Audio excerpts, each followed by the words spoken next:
J'ai vu La Petite Dernière de Afsia Hergé. J'ai bien aimé le film, même si j'ai des gros problèmes avec. Enfin, tout est relatif parce que j'ai quand même mis 4 sur 5 et un petit cœur sur Letterboxd. C'est l'histoire de Fatima, une lycéenne en terminale qui explore son homosexualité. Le film est une adaptation d'un roman d'autofiction de Fatima Das, qui porte le même nom que le personnage. J'avais vu quelques reviews avant de voir le film, et je savais qu'il avait gagné la Queer Palm à Cannes, et j'avais lu un article mentionnant dans la catégorie de films lesbiens qui sortait cette année en France. J'avais pas particulièrement d'attente, mon cœur était ouvert. Je ne savais pas grand chose de l'intrigue. Les reviews que j'ai vues étaient négatives, mais moi j'ai bien aimé. Plus précisément, le fait qu'un film sur une maghrébine lesbienne existe, c'est vraiment important, parce qu'on n'en voit pas tous les jours, ça réchauffe le cœur. Ensuite, le jeu d'acteur était fabuleux. Nadia Milici a gagné le prix d'interprétation féminine à Cannes et il le mérite amplement, surtout parce que c'est son premier rôle.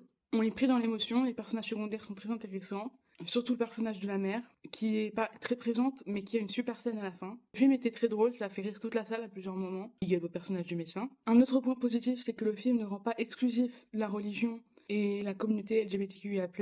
On parle beaucoup du rapport à la religion du personnage principal, sans pour autant la rejeter ou qu'elle rejette son homosexualité. Néanmoins, j'ai quand même des choses à souligner. Déjà, ça se sentait que Afsia Herzi n'est pas lesbienne. Même si la représentation du personnage principal est plutôt touchante, la représentation du monde lesbien est assez superficielle, et même cliché par moments. Mais il est important de noter que le film met en valeur la lutte pour le droit des personnes trans, et ça c'est plutôt rare dans les films LGBTQIA+, donc big up. Par contre, ça se voit que c'est une femme maghrébine qui réalise ce film sur une femme maghrébine, et ça c'est vraiment cool. Sinon, un autre problème, c'est le racisme ordinaire avec la blague qu'il y a dans une des premières interactions entre Fatima et un personnage coréen. Je sais pas si le film essaie de nous montrer que c'est un personnage qui a des défauts quand même, que c'est pas parce que c'est une femme racisée qu'elle ne peut pas être raciste, mais j'ai trouvé ça très bizarre. Et du coup, mon problème principal avec le film, c'est le délire du age gap, mais je vais pas en dire plus pour éviter de spoil. À la fin de la séance, on a eu la chance d'avoir l'intervention de Nadia Mileti, du coup qui joue Fatima Das. Elle a pu répondre à quelques questions et elle était vraiment super intéressante. Le film sort le 22 octobre en salle en France. Je vous le recommande quand même, si vous pouvez passer outre les problèmes que j'ai mentionnés, surtout le problème du age gap. Et du coup voilà, si vous l'avez vu, dites-moi ce que vous en avez pensé, et sinon,